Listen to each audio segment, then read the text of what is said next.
제가 하나 빼먹었어요. 지금 생각나는데 인사를 빼먹었어요. 사랑하고 축복합니다. 우리 자부학장 인사했으면 좋겠습니다. 사랑하고 축복합니다. 사랑하고 축복합니다. 네, 최근에 한 연예인과 관련된 뉴스가 온 나라를 좀 떠들썩하게 하고 있습니다. 해프닝 하나인 줄 알았더니 무슨 게이트처럼 돼서 온 나라가 시끄럽게 돼가고 있는 것을 볼 수 있습니다. 그런가 하면 최근에는 이제 미투 운동 이런 걸 통해서 어떻게 보면 그동안에 우리나라가 좀 남성 우월적이고 좀 이렇게 편향되어 있던 가치관이나 사회 분위기가 좀 바뀌게 되는 것을 보게 됩니다. 이번 기회에 하나님의 형상으로 지음받은 남성과 여성의 바른 지위가 좀 회복되어지고 성경적 관점과 가치가 회복되어질 수 있기를 기도해 봅니다. 이런 일련의 사건들을 좀 보면서 이런 생각을 해보았습니다. 우리가 카톡이나 또 사석에서 또 사소한 자리라고 생각해서 가볍게 해서는 안 되겠구나라는 생각이 좀 들었습니다. 그렇죠? 사람의 기준이 달라지거나 또 혹은 자신의 위치가 바뀌는 것에 따라서 그렇게 좀 가볍게 행동했던 과거의 모습들이 죄의 모습으로 또 부끄러운 모습으로 바뀌게 되는 것을 보게 됩니다. 시대의 잣대가 바뀌거나 기준이 달라지니까 혹은 자신의 위치가 바뀔 때 이전에는 용납되었던 행동들이 용납되어지지 않는 모습들이 보여지는 것이죠. 그러면서 우리의 이 조그마한 기준들도 이렇게 바뀌게 되면 큰 어려움을 겪게 되는데 하나님이 생각하시고 또 하나님이 말씀하시는 죄의 기준은 왜 좀 어떤 것일까? 그걸 좀 명확하게 좀 알아야겠다라는 생각이 들었습니다. 그렇죠? 시대가 바뀌어도 죄의 관점이 바뀌는데 망신을 당하는데 하나님이 말씀하시는 하나님이 생각하시는 죄를 좀 정확하게 알아야 됩니다. 먼저 우리는 창세기 1장을 통해서 하나님이 세상을 아름답게 창조하셨다라는 것을 알고 있습니다. 그래서 그림 같은 동산에서 사랑하는 아담과 또 하나님 사람과 한평생 다스리며 조화롭게 살기를 하나님이 바라셨습니다.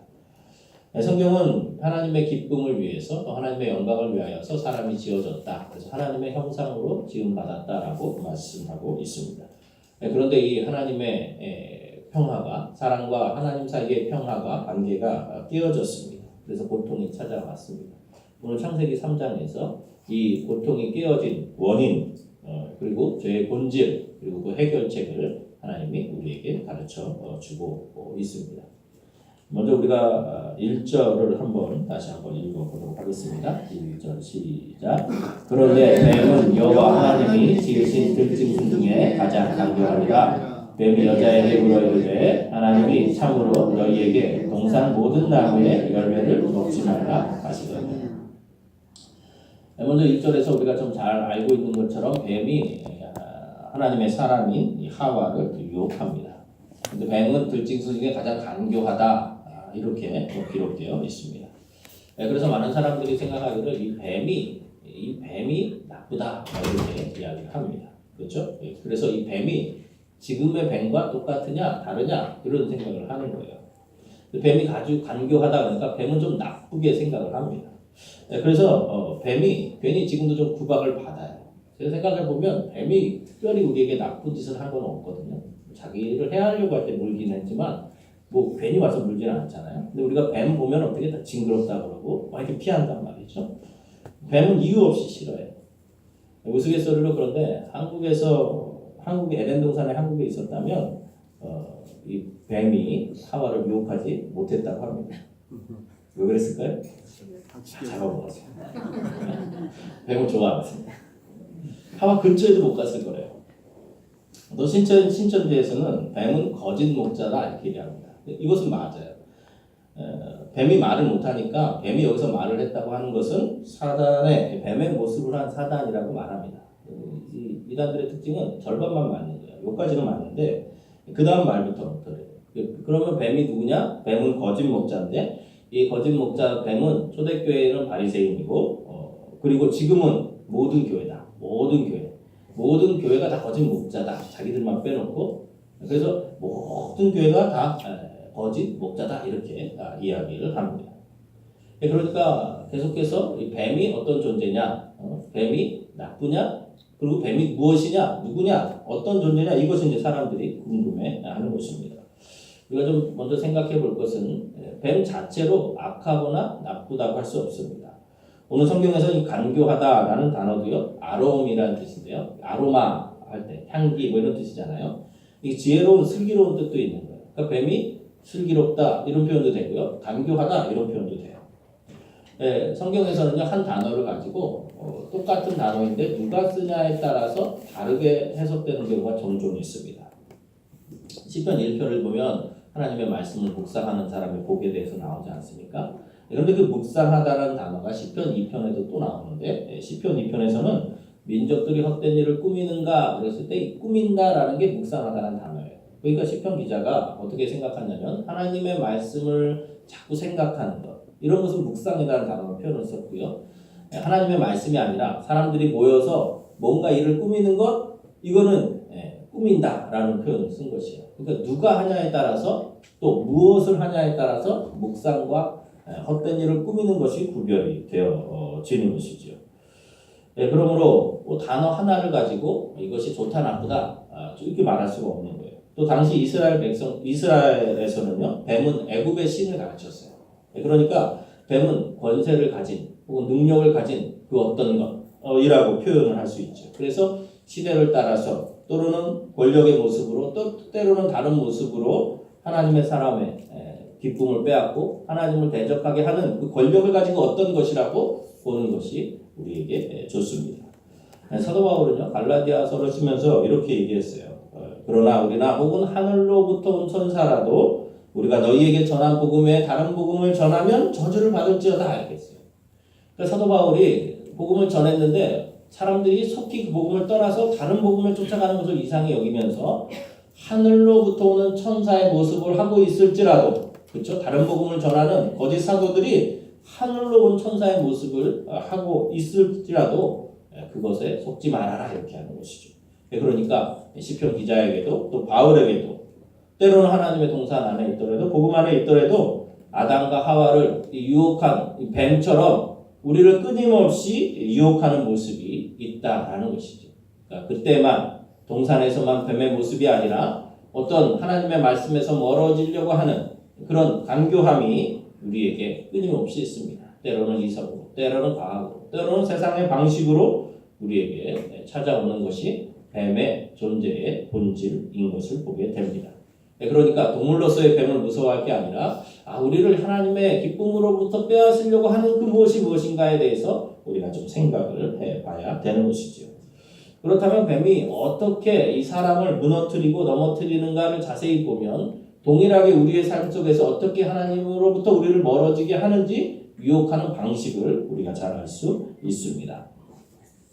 먼저 1절, 3장 1절 우리 하반부를 다시 한번 보면 뱀이 여자에게 물어 이르되 거기 하나님이 한번 읽어볼까요? 시작. 하나님이 참으로 너희에게 동산 모든 나무의 열매를 먹지 말라 하시거냐. 뱀이 어떻게 이야기합니까?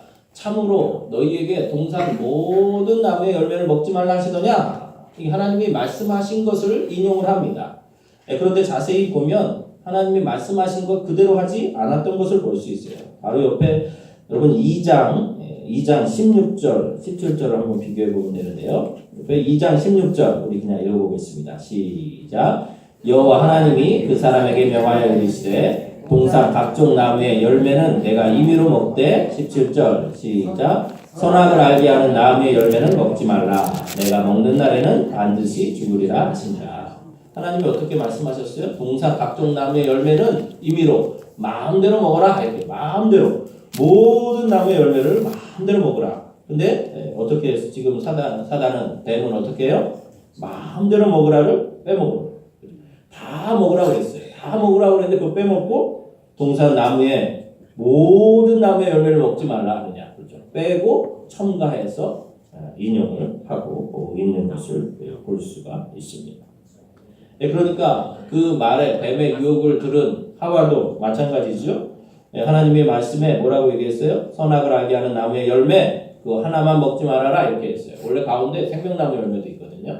그 중에서 선악을 알게 하는 나무의 열매 먹지 말라 이렇게 했는데 하와는 어떻게 대답합니까? 동산 나무의 열매는 우리가 먹을 수 있으나 중앙에 있는 나무의 열매는 하나님의 말씀에 먹지도 말고 만지지도 말가. 너희가 죽을까 하노라.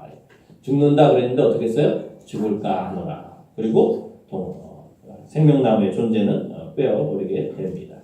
반드시 죽으리라는 말씀을 상대적인 명령으로 바꾸어 버렸습니다. 그러니까 오늘 사건을 통해서 단순하게 선악과 하나를 따먹은 사건을 얘기하고 싶은 게 아니라 하나님은 죄가 무엇인지 타락이 무엇인지 분명히 보여주고 있습니다. 죄는 무엇입니까? 마음에 하나님에 대한 생각이 바뀐 것이에요. 마음에 하나님에 대한 성품, 하나님에 대한 관심이 바뀐 것이 바로 죄입니다. 죄와 타락이 어떻게 들어오게 되었나요? 하나님의 말씀을 왜곡하고 변질시키고 첨가하고 빼는 것을 통해서 죄가 들어오게 됩니다. 절대적인 하나님의 약속의 말씀을 잃어버리고 기준을 잃어버리는 것이에요. 생각해 보십시오. 에덴 동산이 얼마나 했을까요? 얼마나 먹을 것이 많고 풍성했을까요? 하나님이 만들어 주신 가장 멋진 그것의 모든 것을 다 먹을 수 있는 이 풍성과 이 풍요와 해방과 공급자이신 이 하나님을 어떻게 만들어 보셨어요? 어떻게 만들어 버렸어요? 속박과 빈곤의 하나님으로 만들어 버렸다는 거예요. 하나님께서 다 허락하셨는데 동산의 끝자리에서만 먹어도 배부른 그런 곳에서 동산 중앙 그 중앙에 있는 그것 하나를 못 먹게 하는 또 모든 것을 금지해버린 그런 억압과 빈곤의 하나님으로 만들어 버린 것입니다. 하나님의 동산에서 하나님의 뜻을 따르며 하나님과 교제하는 것이 아니라 하나님의 동산에서 사단의 뜻과 사단의 말을 따르는 것으로 바뀌게 되는 것이죠. 하나님의 성품을 오해하게 만드는 것입니다. 하나님을 의심하는 것이에요. 선악과 하나 먹는 것이 문제가 아니라 그 마음에 하나님을 믿지 않고 하나님을 신뢰하지 않는 마음의 결과가 선악과 하나를 따먹는 모습으로 나타나고 있는 것입니다. 그렇죠. 아무리 좋은 기술도요, 아무리 좋은 문명도요, 아무리 좋은 것도요, 기준이 있지 않고 통제되어지지 않으면 악한 것이 되어지고 합니다. 그렇죠. 나쁜 사람들이, 악한 사람들이 좋은 기술을 가지고 있으면 수많은 사람들을 죽이는 전쟁 물자로 바뀌게 되는 것이에요. 그 죄의 본질은 바로 이런 것입니다. 기준이 없는 것이에요. 하나님의 말씀이 없는 것이에요. 죄의 본질은 하나님께 합당한 영광을 돌려드리지 않는 것이에요. 죄의 본질은 하나님에 대한 불순종이고요. 죄의 본질은 하나님을 의심하는 것이에요. 행동 이전에 하나님에 대한 생각이 바뀌는 것이 바로 죄라고 성경은 말씀하고 있습니다. 그렇다면 생각해 볼 것은 우리는 어떤가 하는 것이죠. 우리는 하나님의 말씀에 대해서 어떻게 생각하고 있습니까? 우리는 하나님의 말씀을 따르지 않는 것에 대해서 죄라고 생각하고 있습니까? 아니면 그것은 죄가 아니다 혹은 별것이 아니다 라고 생각하고 있습니다. 우리는 어쩌면 하나님의 말씀을 따르지 않는 것이 가장 중요하다고는 생각하지 않습니다. 지금 이것이 절대적이다 라고 생각하지 않습니다. 오늘 내가 하나님의 말씀을 어떻게 잘 들을까 고민하는가 그렇지 않은 경우가 있는 것이죠. 사람이 어떻게 하나님의 말씀을 다 지킬 수 있나 그것은 불가능하다라고 생각하는 경우가 종종 있습니다. 사회가 생각하는 국가가 정한 법 테두리에 죄를 범하지 않으면 나는 죄인이 아니고 나는 괜찮은 사람이다 라고 생각하는 신앙인이 있을 수 있습니다. 하나님의 말씀이 죄를 지적하면 죄책감을 가지지 않습니다. 가슴 깊은 죄책감과 그 죄에 따른 통증이 없는 것이죠.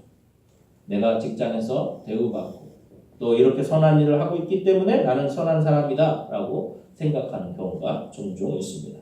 그런데 오늘 창세기 3장에서는 무엇이라고 말합니까? 하나님의 말씀을 제대로 듣지 않고 그 말씀을 절대적으로 받아들이지 않는 것, 그것이 바로 죄고 그것이 바로 타락이다. 성경은 말씀하고 있습니다. 이렇게 이야기하면 이렇게 말하는 사람들이 있습니다.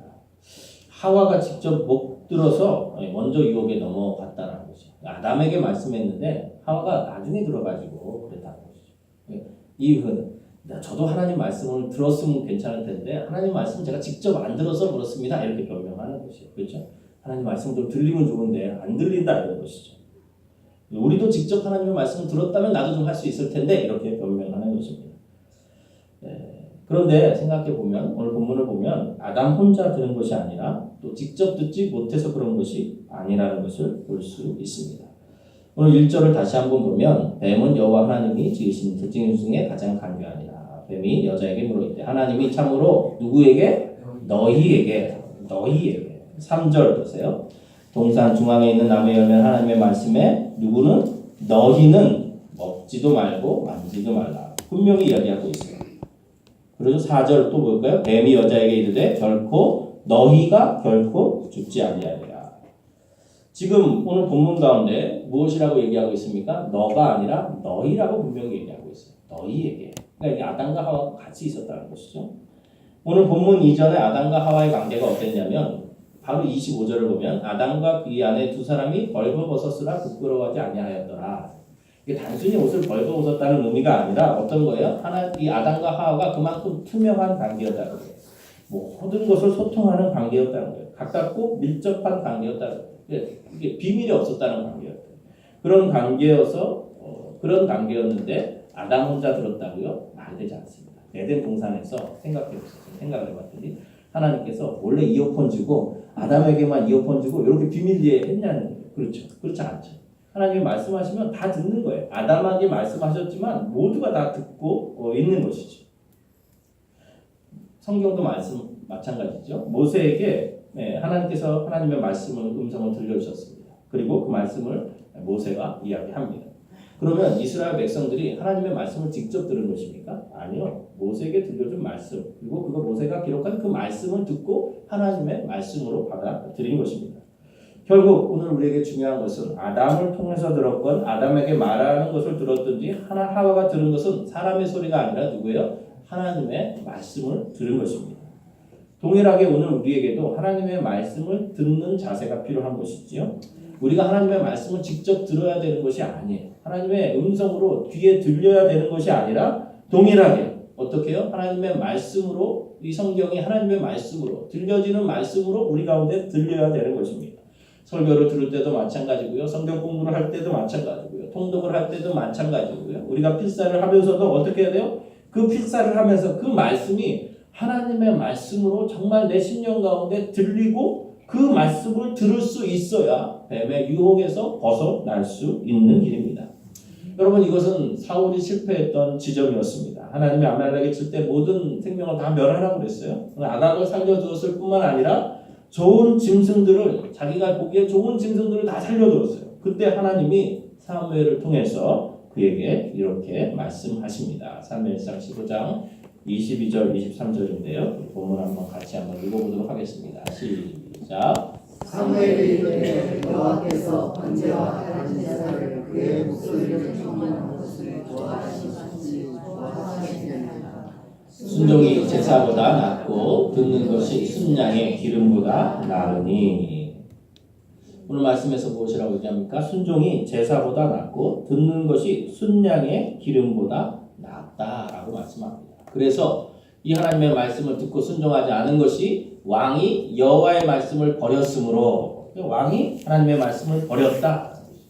그가 다른 것을 다 지켰을지라도 말씀을 듣고 순종하지 아니하면 하나님을 버린 것이다. 그는 이야기하고 성경은 말하고 있습니다. 예수님에게도 마찬가지였죠. 예수님에 대한 첫 시험은 말씀에 대한 순종의 시험이었어요. 마귀가 하나님의 말씀을 가지고 유혹할 때 하나님의 뜻에 따라 예수님은 순종했습니다. 신명기 12장 32절에서 다음과 같이 말씀하고 있는데요. 같이 한번 읽어보겠습니다. 시작. 내가 너희에게 명령하는 이 모든 말을 너희는 지켜 행하고 그것에 가감하지 말지니라. 자기의 생각을 덧붙이거나 자기의 생각으로 빼지 말고 하나님의 말씀 그대로 믿고 듣고 순종하는 것, 바로 그것이 하나님의 사람이고 바로 그것이 타락하지 않는 길이다. 성경은 말씀하고 있습니다. 시편 19편 7편에서 이렇게 말씀하고 있습니다. 한번 읽어볼까요? 시작. 여호와의 율법은 완전하여 영혼을 소성시키며 여호와의 증거는 확실하여 우둔한 자를 지혜롭게 하여. 8절. 여호와의 교훈은 정직하여 마음을 기쁘게 하고 여호와의 계명은 순결하여 눈을 밝게 하시도다. 아멘. 우리의 선택의 기준은 무엇입니까? 하나님의 말씀을, 하나님의 교훈을, 하나님의 율법을 말씀 그대로 믿고 따라가는 것, 이것이 하나님의 유혹에서 벗어나는 것이고 죄에서 승리하는 비결입니다. 아멘. 그렇다면 하나님의 말씀이 아닌 다른 말을 따랐을 때, 사단의 말을 따랐을 때 정말 하나님처럼 어떻게 하나님처럼 되는 것일까요? 결과가 어땠을까요? 오늘 7절의 모습을 한번 보도록 하겠습니다. 7절 한번 읽어보겠습니다. 시작. 이에 그들의 눈이 밝아져 자기들이 벗은 줄을 알고 무화과 나무 잎을 엮어 치마로 삼았더라. 이들의 눈이 밝아졌습니다. 뭔가 좀 환해졌어요. 무언가 더 많은 것을 보게 됐어요. 그러나 그렇게 되어져서 하나님과 같이 된 것이 아니라 그들은 어떻게 됩니까? 부끄러워서 자신을 숨고 감추게 되는 것을 볼 수가 있습니다. 그리고 하나님이 부르실 때 두려워하여 떨는 모습으로 아담과 하와는 살아가게 됩니다. 하나님의 죄의 결과 눈이 밝아지지만 아름답지 않은 것이죠. 지식은 많아지지만 만족할 수 없습니다. 사람들은 지식이 많아지면 사람들이 더 많이 가지면 세상이 좋아질 것처럼 말합니다. 그러나 우리 주변에 보면 그렇지 않죠. 지식이 많아진다고 해서 더 사람들이 좋아지는 것이 아닙니다. 지혜와 악과 선은 하나님의 통제 안에 기준 안에 조절되어지지 않으면 안 된다는 것을 보여주고 있는 것입니다. 표준이 없는 기술은 사람들을 피폐하게 하는 것이지요. 기술이 문제가 아니라 무엇입니까? 선과 악을 통제할 수 없는 마음이 문제인 것입니다. 쾌락도 마찬가지예요. 하나님이 주신 그 범위 안에서 즐기지 아니하면 추악하고 탐욕으로 뭉그러진 모습으로 전락하게 되는 것을 보게 됩니다. 이렇게 하나님의 말씀이 기준이 되어지지 않으니까 눈이 밝아졌지만 8절에서 보면 하나님의 낯을 피하여 동산나무에 숨게 되는 것입니다. 에덴에서 누리던 그 기쁨과 즐거움과 그 복락을 다 잃어버리고 바로 그곳에서 하나님의 낯을 피하여 숨고 두려워하고 떠는 모습으로 전락하게 되는 것이죠. 감추고 두려워하며 책임을 다른 사람에 전가시키는 모습을 보게 되는 것입니다. 자신들이 가지고 있는 것으로 자신들이 가지고 있는 무화과 나무 잎으로 부끄러움과 치부를 감추려 하지만 감추어지지 않는 것이죠. 가린 것 같은데 여전히 부끄러운 모습이 남아있어서 계속해서 숨고 가려워진 모습으로 살아가고 있습니다. 오늘 우리 주변을 보십시오. 사람들이 그 문제가 터졌을 때 그것을 감추려 하지만 감추어집니까? 그렇지 않아요. 감추면 감출수록 더 치부가 드러나는 것을 볼 수가 있습니다. 우리가 감추어서 우리가 무화과 나무 잎으로 감추어서 감출 수 있는 것이 아닙니다.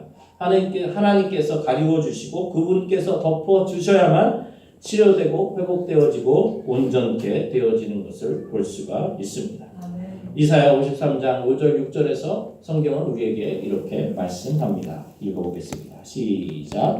그가 찔림은 우리의 허물 때문이요 그가 상함은 우리의 죄악 때문이라. 그가 징계를 받음으로 우리가 평화를 누리고 그가 채찍에 맞음으로 우리가 나음을 받았도다.